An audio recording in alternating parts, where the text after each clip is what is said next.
So to start off, I want to welcome everyone to the meeting. It looks like it's no one's first time here, so we don't have to welcome anyone new, but of course, welcome to your Monday night, everyone's favorite thing after the weekend. So I'll just start off what Toastmasters is to me. It's just a place to practice your public speaking in the simplest terms. It's going to be casual, you can actually join and then do some speeches out of the manuals. And then with that being said, just run through the agenda like normal. We have our prepared speeches go first. We have 3 speakers today, a long one and then 2 shorter ones. And after that, we have our table topics and then, of course, our evaluation part. And then, so just a reminder, we have ballots to give feedback to everyone after each speaker goes up. And then, of course, you can vote for best speaker, best evaluator, and best tabletop master. And with that said, I'd like to welcome up Tyler Burnette with his Mixed Martial Arts 101. I'm very intrigued by this. Okay, class. All right, we're going to learn about martial arts today.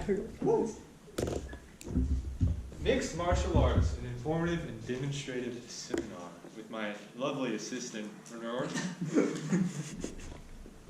My 2 disciplines are Brazilian Jiu-Jitsu and Muay Thai.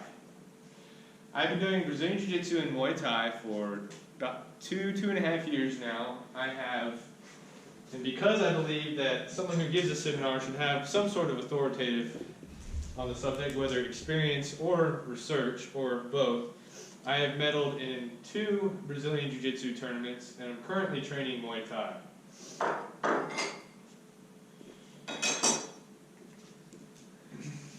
So Brazilian Jiu-Jitsu, or otherwise known for the rest of this presentation as BJJ for short. Today we're going to be talking about the basics, being the origins, the belt system, the various positions, competition, self-defense, and character building. So Jiu-Jitsu origins. Jiu-Jitsu is rumored to have originated 4,000 years ago. Its main lines trace lineage to the monks during the time of Buddha. During this time, monks would travel across the lands and they would be robbed, murdered, various other crimes would be committed against them. And because they were pacifists, they did not believe in harming another person. Therefore, they developed the gentle art, which is why Jiu-Jitsu is commonly referred to as the gentle art. It's because its purpose is to not necessarily strike down the opponent, but to render him incapable of doing harm to you. It appeared in Japan as we know it today in the late 17th century.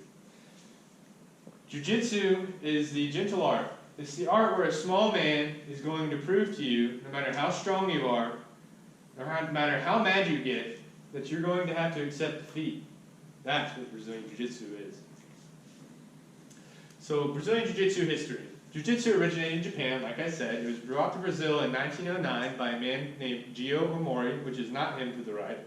Jian Omori opened his first Jiu-Jitsu/Judo school in, like I said, 1909. Judo is different. Jiu-Jitsu has certain parts of Judo in it, but they're 2 different disciplines. Judo is mainly stand-up, where Jiu-Jitsu is mainly ground. The Gracie family, which is a famous family in the Jiu-Jitsu community, later began in 1914, and that is Helio Gracie. He's one of the older members of the Gracie family today. The belt system. So, when you first start Jiu-Jitsu, you get one of these. You get a white belt. And I'm going to pass this around. If you could please make it go that way and zigzag and bring it back this way.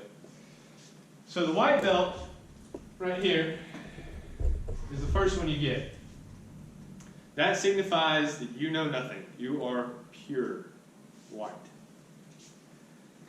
At about 2 years, 1 to 2 years, depending on your previous martial arts background, a lot of wrestlers can get it in 6 months.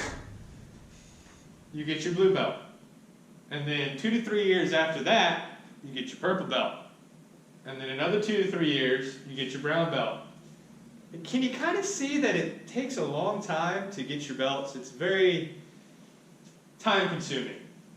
And after 2 to 3 years of having your brown belt, you get your black belt. And that's not the end. You also have your black and red stripe, which are your 6th and 7th degree black belts, as well as your red, which is your 9th and 10th degree black belt.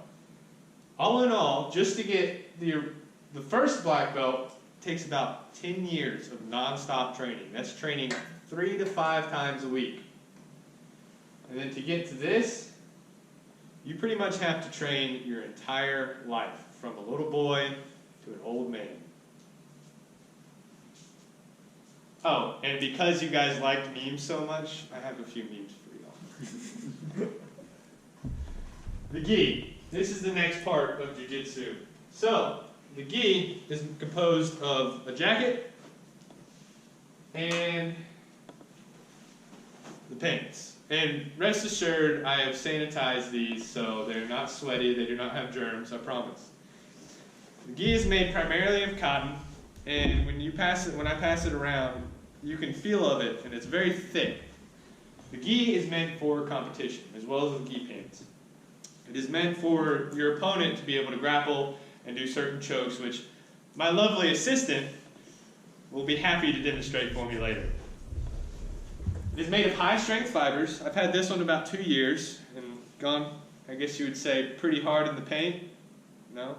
Nothing? Okay, I got one. For about 2 years, and they cost about $75 to $200. They're pretty durable. So I'm going to pass this one around. I'll start this one. If you want to keep this one on this side, keep this one on that side.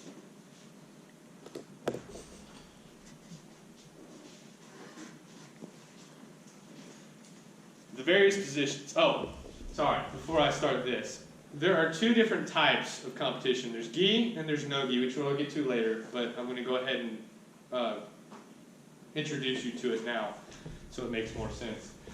Gi competitions, you have to wear the gi with the belt, where no gi is what I'm wearing right now, which is just shorts and a rash guard. So the various positions. So, Burnette, it's your time.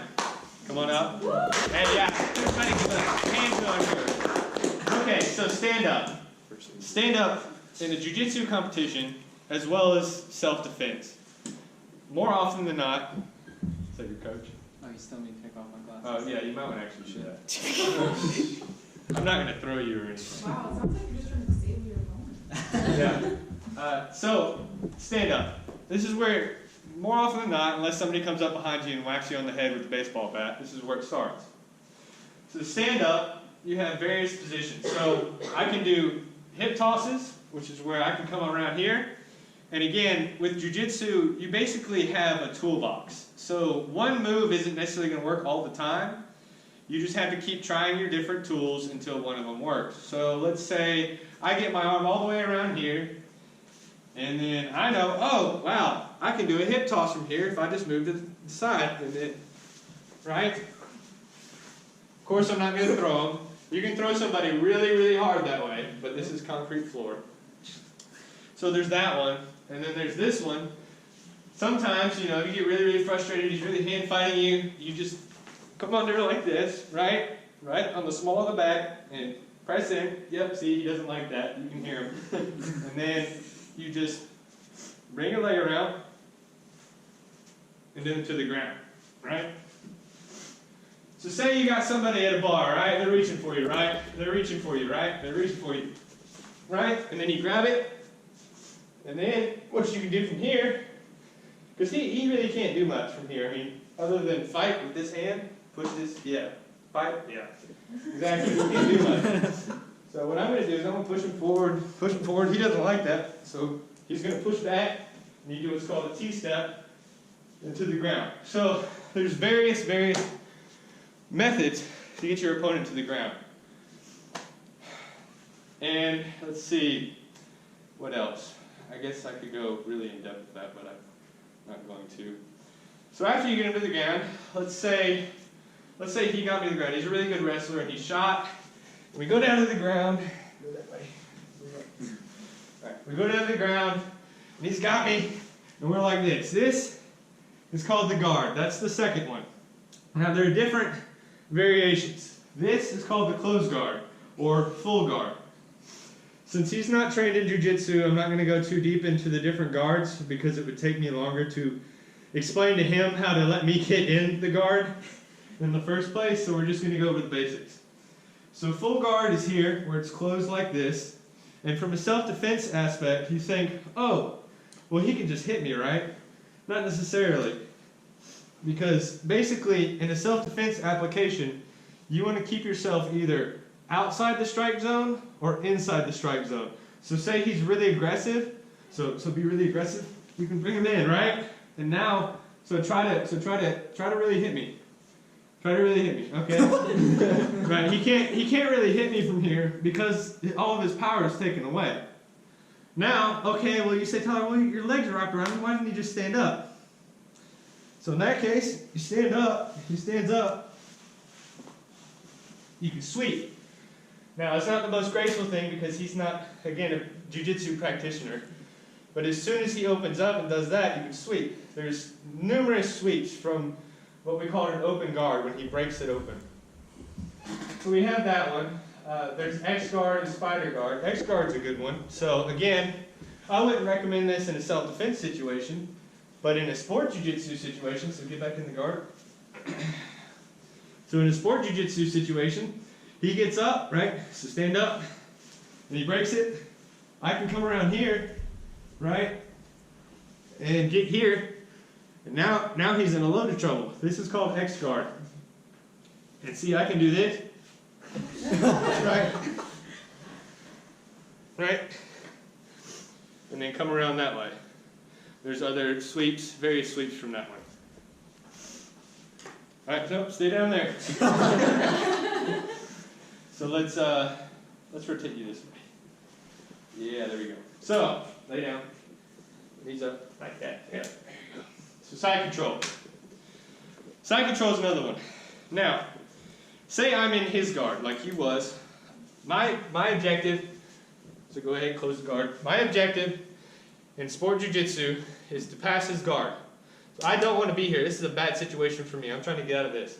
So what I'm going to do is put my knee in line with his spine, and it's really hard. I mean, he can try as hard as he wants to, but it's really hard.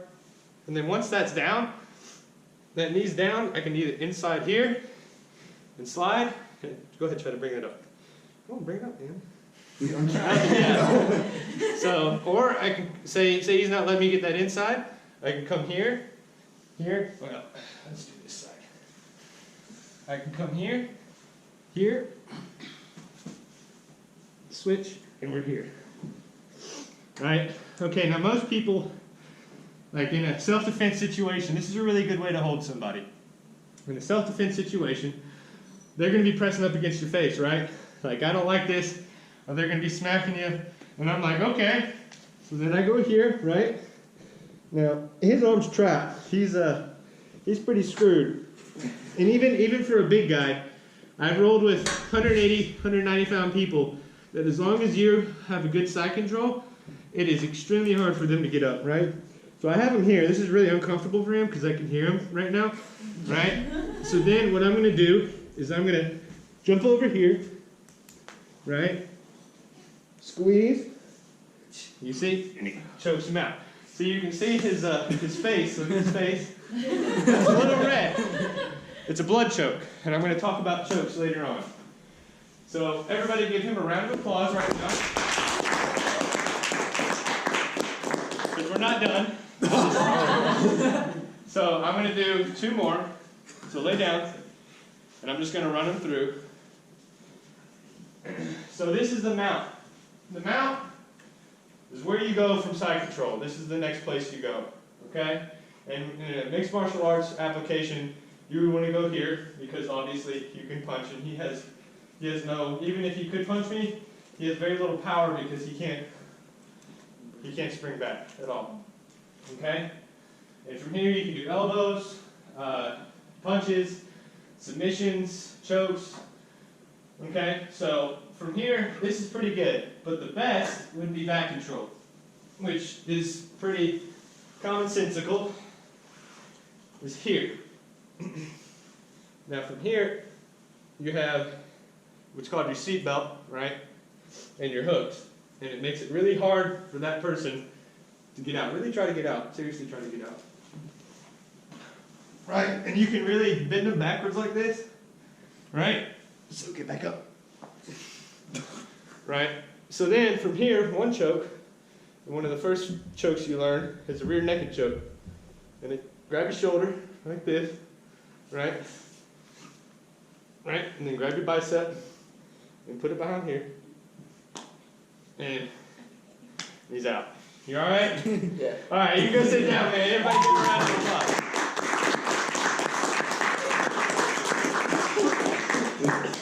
So it's very, very, very versatile. And it's a good workout. So in competition, there are two main divisions, gi and no gi. This would be no gi, and with the gi back there, you would wear that, and that opens up to different things like cross-collar chokes and a whole nother world of chokes and submissions. Both are divided by belt and weight. Absolute divisions are an exception. Absolute division is where there is no weight class. It is separated by belt, but there is no weight class. In some tournaments that I've been to, there's no anything. It's just you've done this for 2 years, or you've done this for 5 years, or you've done this for like 8 years. Doesn't matter what your belt is, doesn't matter what your weight is. The winner is determined by either submission, which is where they tap out or they get choked out, or by points. Competition point system. And that's my coach every time I'm done on points. Because I hate to play for points, I like to play for the submission. Takedown or throw, like I was saying earlier, the stand-up is 2 points. A sweep would have been where I am in a position and then I sweep the other person over into a better position. Is the best way I can explain it. You pass the opponent's guard, like we talked about earlier, where he had me around his, he was wrapped his legs around me, and then I passed over his legs. That's passing the opponent's guard. That's 3 points. The mounted position, which I showed you guys, was 4 points. And the back mount with hooks, which I also showed you, is also 4 points. Submissions. That was not me as a child, despite I'm sure what some of y'all think right now. Submissions, chokes. There's 2 types of chokes, blood and airway chokes. That first choke I had was a blood choke. You saw his face turn red because all the blood was just either surging because I was putting pressure on his artery, or loss of blood. Okay? And then obviously an airway choke would be the rear naked choke where I cut off the, you see, you can even hear how I'm talking now. You cut off the air to the through the trachea. Now joint locks. Guess what you get to do? Oh boy. Joint locks. So, joint locks are a different story. Now, yep, come on up. These, I mean, yeah. The joint locks, so go ahead and lay down. Turn around. I'm trying to think. Yeah, that will work. That works. So lay down, we're inside control. Or we're actually in mount. So, a joint lock is anytime I take one of his joints and I push it to a point, I'm not going to do it, don't worry. You push it to a point to where it causes pain. Okay? So, in this one, let me try to this way. So in this one, I'm going to squeeze both right here, making it very hard for him to move. And I'm going to put my heel on his butt and his hips, under his hips. So if he tries to hip out, or see, he tries to do that, or move his hips, I have control, somewhat of control.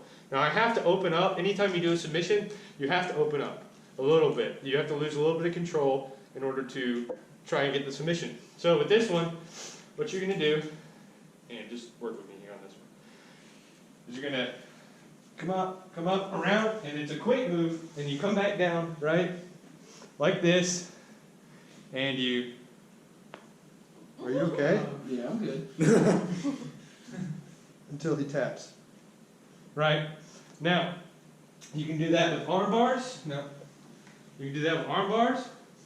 And if you can get his elbow on the ground or against his own body, you can do wrist locks. So here, and you can do shoulder locks, which are kimuras. Which, if you're In that side control position, like I talked about earlier, you can push this down, come under, and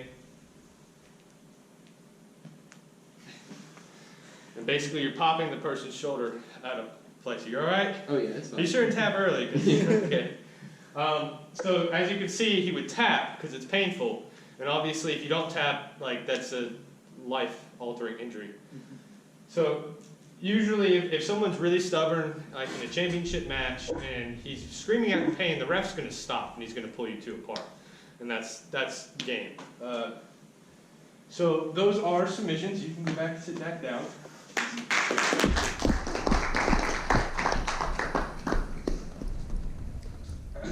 So self-defense.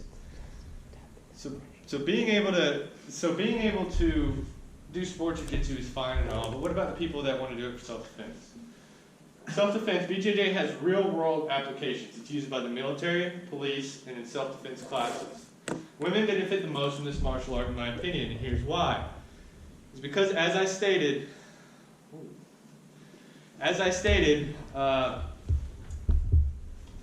it's not really about the size, it's about your technique. So therefore, somebody who is very small can overpower and submit and defend themselves from someone who's very large. Limitation, size matters to an extent, of course. There are limitations to that. I'm 150 pounds. If I go against a strong man that's 300 pounds, and because I'm only mainly because I'm only a white belt, it's going to be very hard for me to submit that person. It's not very useful against multiple attackers. Doesn't stop bullets or knife blades. Okay, it doesn't give you superpowers. It gives you decided advantage, but again, not superpowers. So why should you train BJJ? As you can see here, you can let go of your frustrations. You can go into the gym and let everything just out, all that aggression, from finals, from family, whatever. It's a community. Everybody that does BJJ is, at least to a degree, obsessed about it. And it's something you can really give your life to. Because if you miss jiu-jitsu class, it just all goes away. Also, character development. I can tell you just from experience the amount of character that you can build by doing jiu-jitsu. I'm going to kind of run through these slides because I'm running over time. But if any of you want to look at my slide decks, we can. So, Muay Thai, that's the other end of things. This is more striking. We're going to go through the origins, lack of a belt system, the art of 8 limbs, the clinch, equipment, competition, self-defense, and the limitations. The origins. It comes from Thailand. The real origins are much debated because the ransacking of the capital city in the 14th century, which destroyed many of the records. What is left is kept as sacred historical text. It is believed that during the Sukhothai era, in 1238, warriors were trained in hand-to-hand combat, and that's where Muay Thai started. Lack of a belt system. Despite what this image says, there is no belt system. There are some gyms who have a belt system, but most gyms do not. It is considered the art of 8 limbs because of your 8 weapons. You have your elbows, your fists, and your legs, your shins. The Muay Thai clinch. So we're going to do a little bit of the Muay Thai clinch here. Come on. So the Muay Thai clinch. Muay Thai is much more upper body wrestling than it is, well, that is what it is. It's upper body wrestling, whereas jiu-jitsu is more ground wrestling, right? So in the Muay Thai clinch, okay, so if we're striking with somebody, right? We're striking, and I really want to get in. I'm going to come in, right? And so you're gonna have it. Yeah, that's right. Yeah. So it starts here, right? And this is the clinch, right? Now, from here, both of us can do knees, right? So do a knee. You can hit me. I think you deserve that. Go ahead, hit me. Oh, you call that a knee? All right. He's not going to do it, but that's okay. So from here, and we're going to come around here. So from here, this is called neutral, okay? Right? Now, you think in a self-defense application situation, you're probably not going to be doing this because Muay Thai people don't really get into bar fights. Unless, you hit their girl or something. I don't know. So in a self-defense application, so come to me, like, like that, right? Bumping into you. This right here, this is clinch range. This is complete clinch range. All I have to do is bam, or like this, right? And it's really devastating because you can really, if you really want to, you can turn just the slight turn of your wrist in. We'll put that right there on that artery and neck, and you basically can kind of contort them any way you want to without really putting too much into it, right? Now, again, he's relative weight to me. You probably couldn't do that to a 300 strong pound man, but say the guy's 300 pounds, he thinks he's really strong, okay? And he doesn't know Muay Thai, there are things you can do here. So from here, I can come up and elbow, right? Or I can roll my shoulder back and elbow up. They're really devastating from the clinch. And if they're not paying attention, if anybody have me on Facebook, you can look on my feed, and there's one, I think he saw it. There's one where if he's really not paying attention, you can really, right? You can create some space and come and. So the Muay Thai clinch, it's upper body wrestling, and it's hand fighting, and it's here, and then they have things called dumps, which if I want to, say we're neutral, right? So say we're neutral, and I want to, so say I want to like pull them in close, right? Right? Of course I can't do it full speed, so it's very versatile, and it can integrate well with jiu-jitsu, which is why it has martial arts applications. So here's one example of how it integrates well with jiu-jitsu. So we're here, right? One thing is, it's called a lever, right, in Muay Thai, which is where you can pop this out, right? And now he's here. And it's very bad for him, for multiple reasons, okay? But say for whatever reason he's really strong and he's kind of fighting it, right? I can come here and I have the bat. I can either, right, and do the rear naked choke, or take him down, do what I want to. So it's very versatile. So go ahead, go sit back down. So the equipment, gonna run through it real quick. Got your gloves. You got your shin guards, okay? Because while you're building up shins, basically you have to break down and tear down your shins before they come back and heal. So basically you hit your shins against something really hard, like somebody else's shins, and it hurts and it breaks down, and then when it comes back, it ossifies harder as bone.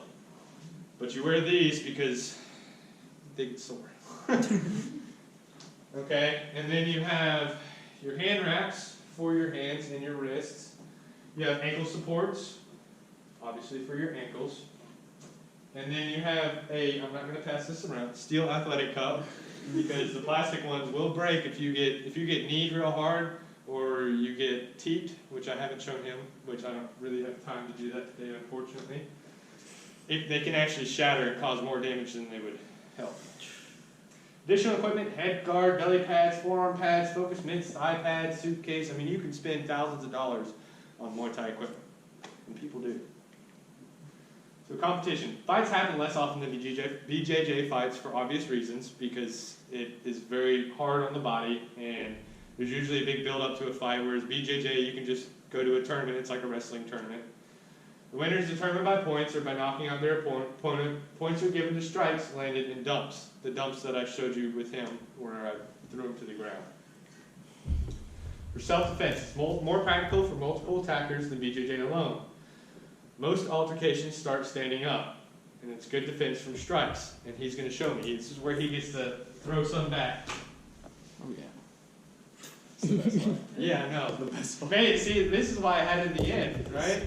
So basically, Muay Thai, the way it is it's a shell, right? You create a shell. So with the way your stance is, you roll your shoulders forward, which is arching your back, and you sit in your hips, right? Kind of crunch down, sit in your hips, and you have your hands up like this. So when he comes forward, yeah, come on. So when he comes forward, and say he throws a hook, yeah, all you have to do is this right here. And you have this whole shield. Me comes this side and shoulder. Yeah. So hit him hard. Hook, hook. Right? Hook hard. Like really hard. There you go. See, it brings this up, and while it can rock you, you can still get rocked like that. More than likely, you're not going to get knocked out, unless you're against somebody again who's like 300 pounds and just throwing these big, huge bombs. Which in that case, then, so if he's throwing big bombs, so big hooks, boom, right there, big hook, boom. Oh, sorry, reaction, my bad. So you see how having a good all-around defense, whether it's BJJ or Muay Thai, is out. Well, you go ahead and sit down.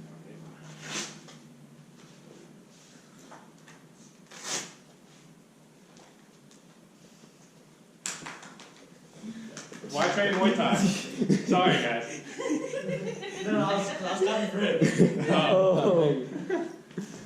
Why train Muay Thai? Okay, again, builds character, builds physical toughness more than anything. You really learn how to get hit, and there really is a practice to getting hit. So, unfortunately, I don't have extra time for extra demonstrations, but I hope you guys learned something today in my seminar. Thank you.